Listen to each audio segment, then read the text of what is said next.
makes you exhale and be like, ah, this is doable. It's a really cool community they've come up with in the Amsterdam area, where these are homes and they have their own food in the homes, and it's regenerative community, so they're actually generating clean energy. And it's really quite fascinating. So this is the home, and they have, you know, areas where people can hang out together, and they have a whole water system and filtration and a waste and all kinds of things. I think they put their waste in a hole and it goes somewhere. You can kind of read the plans. And I'm not saying we need to just go out and start creating utopian communities, although I'm sure we all would like to at some point in our day, but this is what we can have. The technology's there. It's all right there. We just have to get our act together. That's it. I mean, it's there. It's not like we're trying to figure out this and, oh, too bad, we have no solutions, we're just doomed. We have solutions. We just need to get there. This is my disclaimer. Organizing on an individual and community level to address climate change is important, but we need systemic change. Our entire economy relies on fossil fuels, and we must work to elect leaders who can push for an overhaul of our energy infrastructure while holding the mega polluters accountable. We must step up, but we must also support, fund, and campaign for leaders who make climate change a priority. We can make significant strides on a community level while pushing for big systemic change. Yes? I just have a thing to add to that.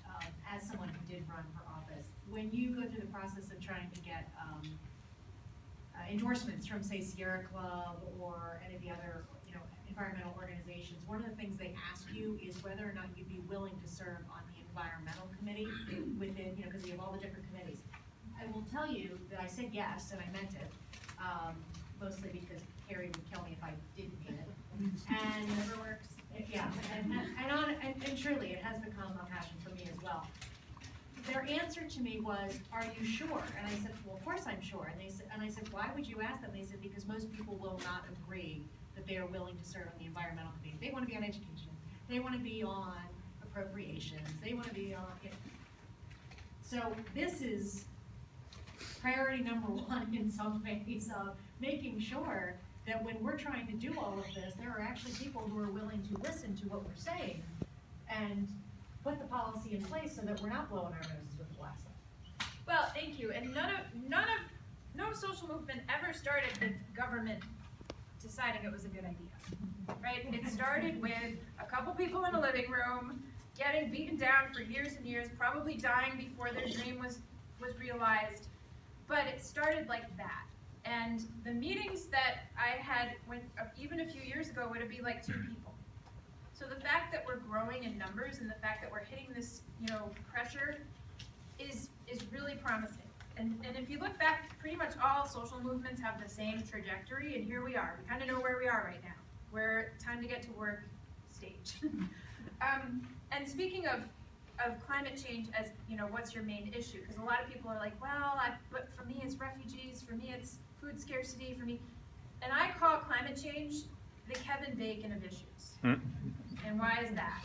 6 degrees. Yeah, except maybe 1 degree, because as climate change gets worse, we have more food scarcity, more refugees, more civil unrest, more social injustice, more housing issues, more storm problems, less money in your pocket if your issue is just wanting to keep money in your pocket. So it's Kevin Bacon, and that's why, yes. Kind of referring to making systemic change in our system and electing leaders who will actually make climate change a priority.